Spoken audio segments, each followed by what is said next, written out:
Graça e paz, Deus abençoe a todos. Estamos de volta com o material do Dr. Martyn Lloyd-Jones, que fala sobre a depressão espiritual. Dr. Martyn Lloyd-Jones, ele foi médico, ele exerceu a medicina durante um período da vida dele. Depois ele deixou a medicina e passou a dedicar-se ao ministério pastoral, tá? E foi muitíssimo bem sucedido, foi muito bem sucedido como ministro do Evangelho, chegando a pastorear a capela de Westminster por 30 anos, Então ele tem esse coração, ele tem essa mente, ele tem essa preocupação. Alguém preocupado em curar. O ministro do Evangelho, ele tem o propósito de ministrar a cura. A cura em termos espirituais. A cura em termos espirituais diz respeito à salvação, tá? Não é necessariamente a cura de alguma enfermidade, não, é a cura do indivíduo, do ser. Depois, quando falarmos sobre cura, vamos estender aí a compreensão dessa palavra. Algumas pessoas confundem, né?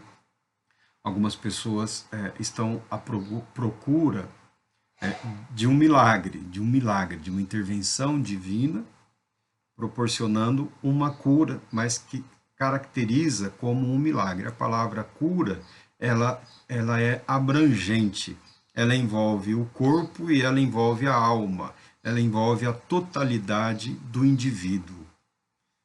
O que significa isso? Significa que uma pessoa pode estar doente, pode estar sofrendo de uma enfermidade, mas ser ou estar completa e absolutamente curada. Tá? Mas como isso é possível? É um paradoxo? Não, não é um paradoxo.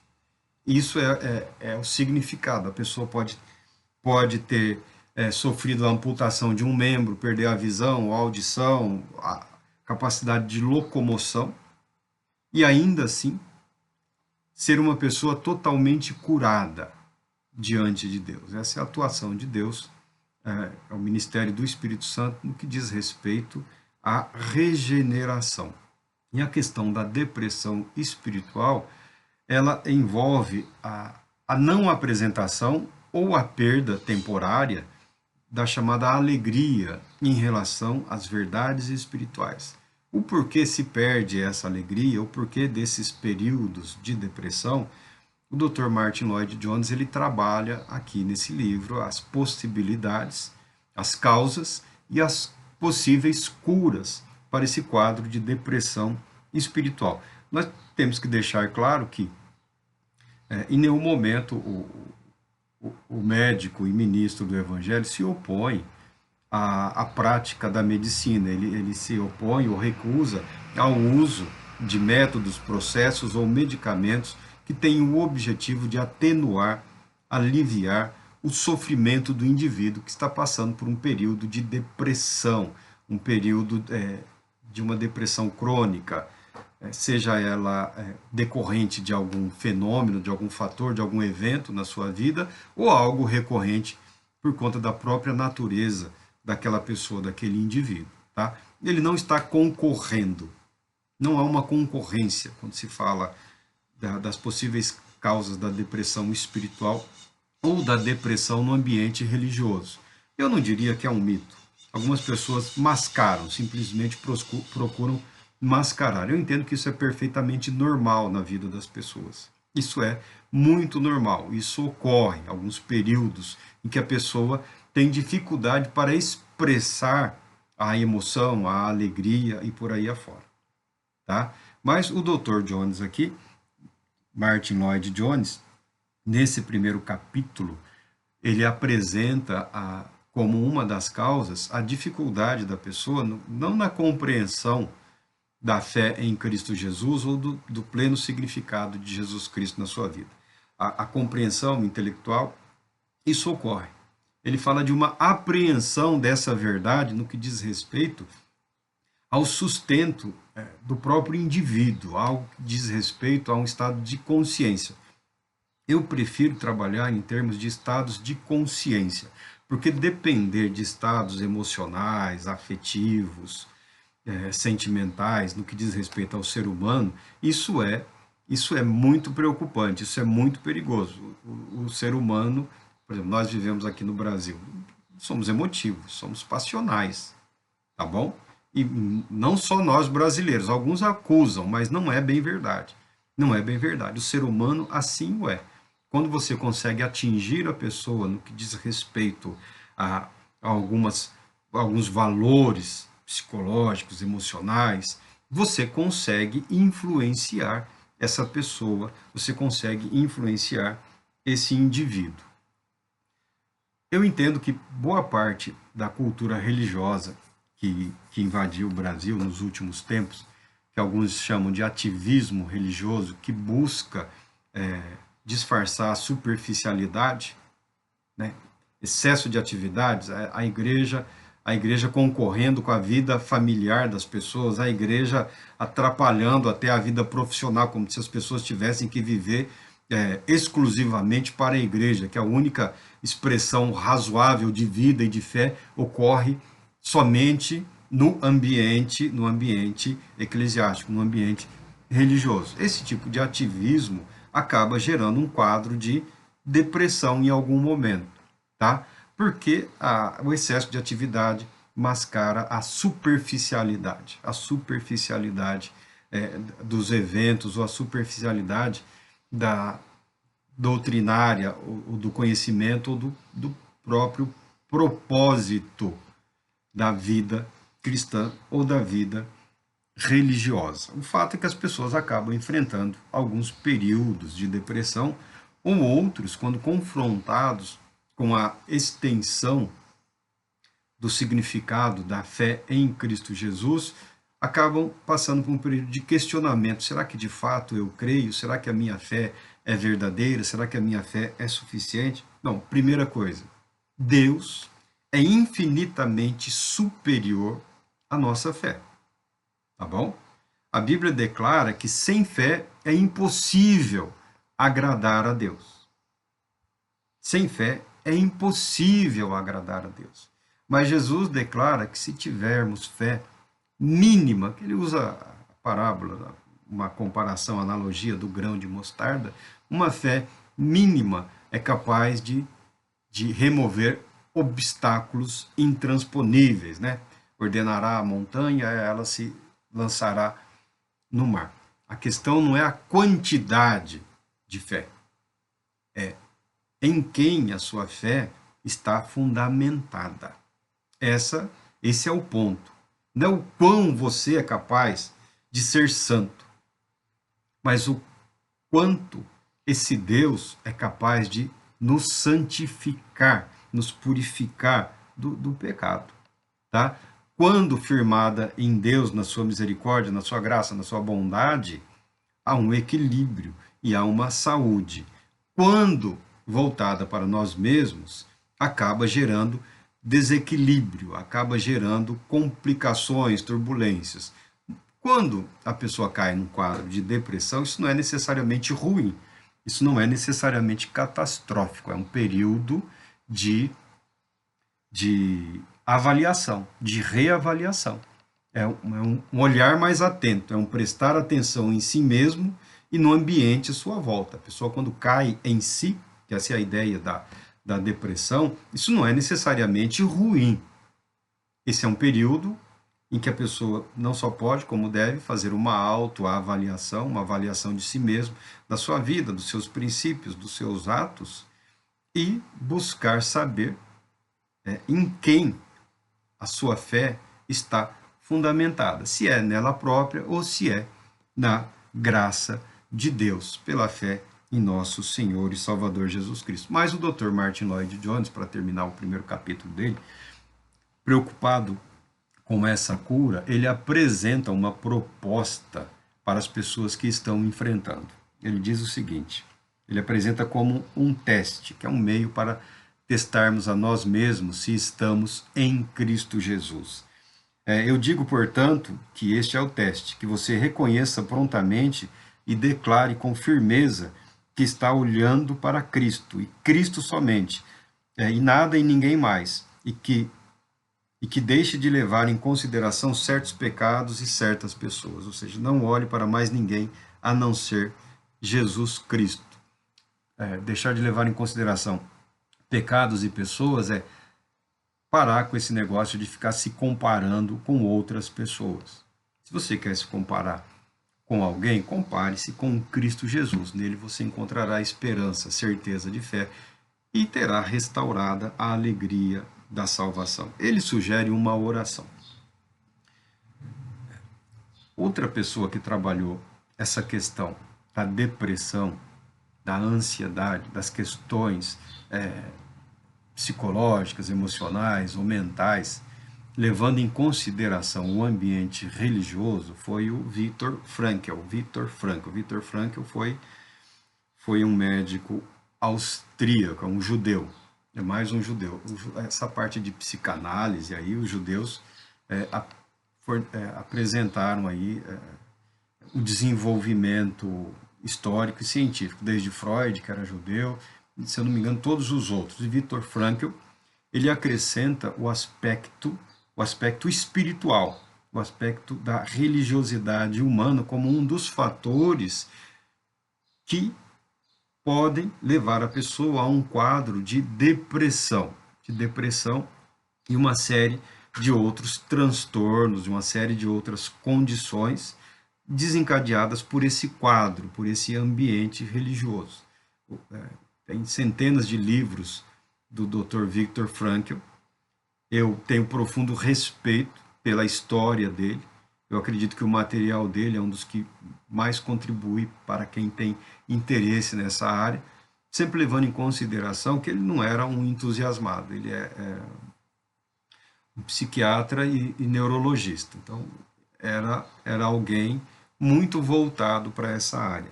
Judeu, tendo sofrido a perseguição, o que me impressiona nele não é o material que ele desenvolveu e apresentou.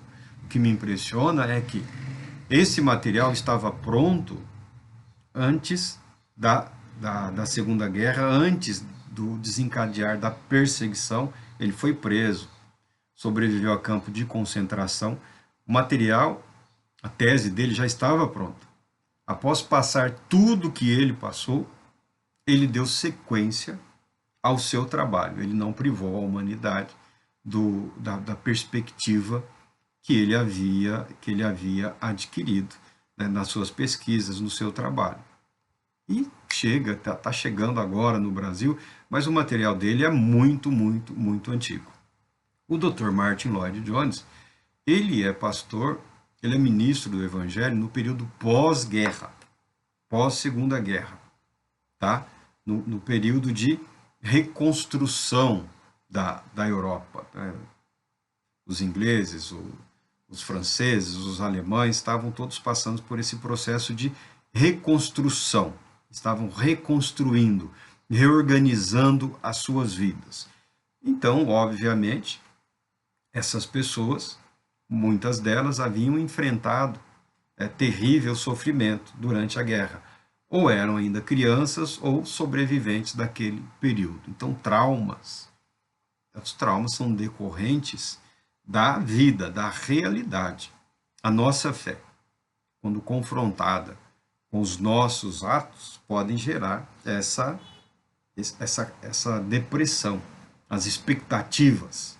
Porque até o desencadear, não só da Segunda, mas da Primeira Guerra, a Segunda é uma continuação da Primeira Grande Guerra.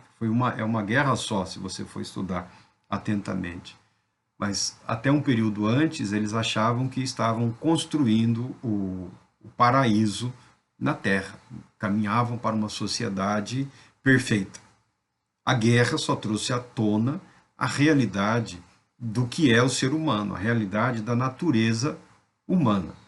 Então, é perfeitamente compreensível que as pessoas passem por essas rupturas, né? Uma declaração de fé linda, maravilhosa, mas na prática não chega nem perto daquilo que é declarado. Tragédias e traumas é o nome do meio de nós brasileiros, tá? Não que sejamos melhores ou superiores ou mais adaptados a isso, mas é uma realidade. É uma realidade, uma triste realidade constante na vida dos brasileiros. Traumas e decepções. Em que áreas? Em todas elas. Em todas elas. Então, é perfeitamente compreensível quando pessoas passam por esse processo de depressão, que nós temos a obrigação de dizer que ele não tem que ser catastrófico em termos espirituais, muito pelo contrário. Ele é uma oportunidade de uma reavaliação e de um crescimento melhor estruturado, mais saudável, mais intensamente fundamentado em Jesus, o Cristo nosso Senhor, e não no intenso ativismo que se vive hoje. Mas o Dr. Jones, como médico, como preocupado em restabelecer a cura, ele apresenta aqui a sugestão de um método, de um processo. O que ele sugere é a confissão ou declaração de fé. O que ele sugere aqui é a oração, mas ele apresenta aqui de uma forma, uma narrativa que possibilita a elaboração de um livro. Muito embora eu entenda que as pregações dele não eram muito diferentes do que é publicado aqui, né? Homens como ele, as pregações tinham o caráter de documento, ficaram registradas e até hoje podem ser pesquisadas. Ele declara o seguinte: não olhe para nada, não olhe para nem ninguém, a não ser Jesus Cristo, e diga: em nada ponho a minha fé, senão no sangue de Jesus, no sacrifício remidor, no sangue do meu Redentor. A minha fé e o meu amor estão firmados no Senhor. Isso me parece um poema ou trecho de algum cântico, o material de celebração das liturgias da Europa, mas é uma oração bonita. E você precisa crer de tal forma que possa ir além, declarando com santa convicção: seu juramento é muito leal, abriga-me no temporal. Ao vir cercar-me a tentação, é Cristo a minha salvação. Isso é um louvor, é uma expressão de louvor. Ele está propondo a oração. Eu, pessoalmente, não valorizo esses métodos, tá? Eu não valorizo esses métodos que eles têm um aspecto de declaração positiva. Declaração positiva. Eu entendo que a depressão espiritual, o importante para e todo e qualquer quadro psicológico, emocional ou espiritual de abatimento, de cansaço, ou de esgotamento, ou de tristeza, ou dificuldade para expressar a alegria, eu entendo que forçar uma alegria é tão ou mais prejudicial do que vivenciar aquela dor ou aquela angústia, tá bom? A superação que a pessoa deseja, ela ocorre naturalmente, com o tempo. É claro que a prática da oração, que a Bíblia fala que o justo viverá pela fé.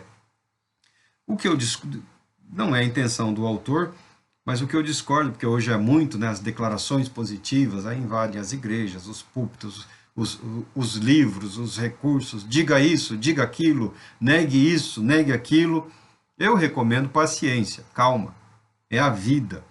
E o processo de cura, ele ocorre de forma natural. É claro que a sua alma, a sua mente precisa ser alimentada com a verdade em relação a si mesmo e principalmente em relação a quem é Deus e a quem é Cristo Jesus. E a restauração da alegria, da disposição, do ânimo, ela envolve uma reorganização da vida e da própria consciência em relação às nossas limitações, quando comparados à ilimitada sabedoria, graça e poder do Todo-Poderoso Deus. Ou seja, a cura, é claro que há cura, mas ela vem com o tempo. E essas orações, esses cânticos, eles devem fazer parte da vida do cristão. Ou seja, a disciplina cristã, a disciplina religiosa, a continuidade, ela é o que garante o processo de cura, ou seja, aquele que foi abatido será exaltado. Tá? E ele diz o seguinte: você gostaria de se livrar dessa depressão espiritual? Então, primeira coisa que precisa fazer é dizer de uma vez por todas adeus ao passado, no sentido de aos pecados, às falhas, aos fracassos. Você pecou, você não está sozinho. Saiba que você não está sozinho. Porque a Bíblia declara que todos pecaram. Tá bom? Não me interessa qual a natureza, ou o motivo, ou a razão, ou o porquê. Não me interessa. O meu propósito é transmitir o conhecimento da palavra de Deus. Compreenda que o seu pecado, que o meu pecado, o pecado de toda a humanidade foi coberto pelo sangue de Cristo Jesus. Nunca olhe para trás para os seus pecados e diga como Cristo Jesus falou: está consumado. Você foi perdoado. Os seus pecados foram perdoados. Recorra a Cristo Jesus e se permita seguir em frente, se permita seguir adiante. Eu entendo que é impossível ao ser humano esquecer o passado, porque o passado é o que nos molda, o passado é o que nos trouxe até o hoje. Ele está falando aqui da culpa exagerada, daquele sentimento ou sensação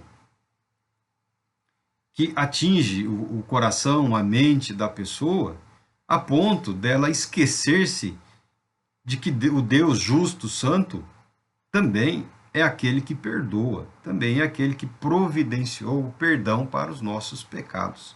Aceitando a nossa condição, fica mais fácil seguirmos adiante. É o que ele está propondo aqui como processo para a restauração da alegria, está, pessoal? Da alegria da salvação. Eles foram cobertos pelo sangue de Cristo, os pecados. Esse é o primeiro passo. Tome-o e acabe com toda essa conversa sobre ser bom. Eu tenho que ser bom, eu tenho que ser santo, eu tenho que ser justo, eu tenho que ser perfeito. Porque não é possível, tá bom? Não é possível. Nós devemos ser corretos, nós devemos ser justos, nós devemos ser santos, nós devemos ser bons, mas bom mesmo é somente Deus. Porque até quando queremos fazer a coisa certa, não raras vezes, acabamos incorrendo em algum erro.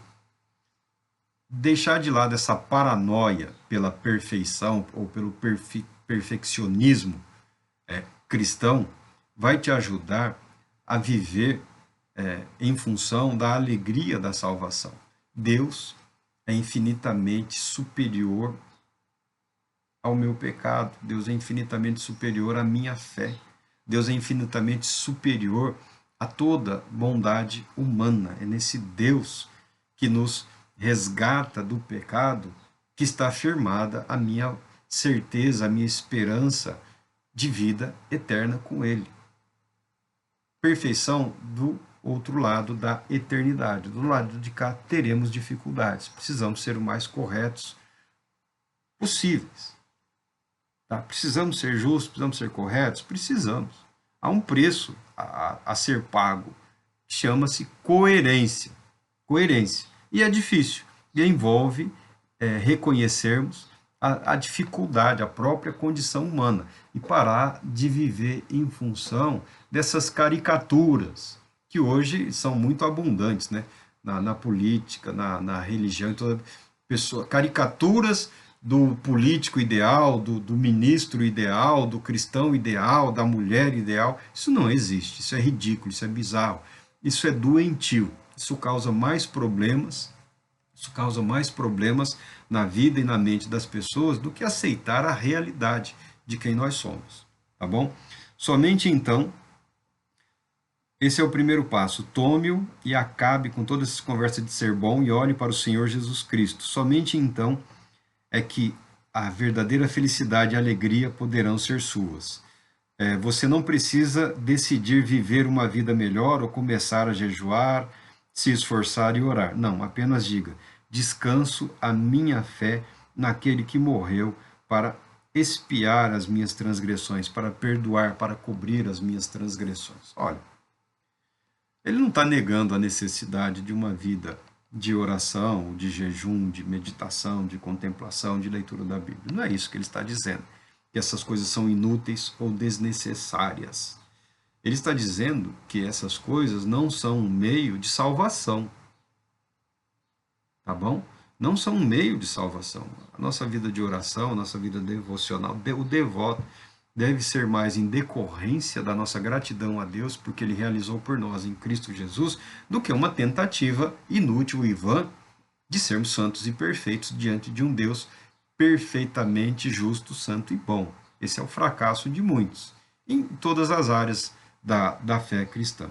E ele sugere, ele apresenta essas sugestões como um método, como um processo para que a pessoa estabeleça um estado de consciência, de gratidão em relação a Deus, a tal ponto dela recuperar a alegria da salvação. Ele diz o seguinte: concluímos, pois, que o homem é justificado pela fé sem as obras da lei. Bendito seja o nome de Deus por sua salvação tão maravilhosa para pecadores desesperados. Esse tema não é inédito, não é incomum. Algumas pessoas procuram acobertar, algumas pessoas procuram demonstrar aí uma alegria que não estão vivendo no momento. Olha, eu pessoalmente, como já falei, entendo que esse estado ele não é ruim, ele é importante. Ele é uma oportunidade criada pelo próprio Deus na constituição do ser humano quando o lado de fora não está em equilíbrio com o lado de dentro. Os dois mundos no qual existimos, interiormente e exteriormente. Eu sou contra a questão da fachada, mas nem por isso a pessoa precisa ficar declarando aí sofrimento, dor e angústia. Há pessoas aptas a auxiliarem nesse processo de cura, tá?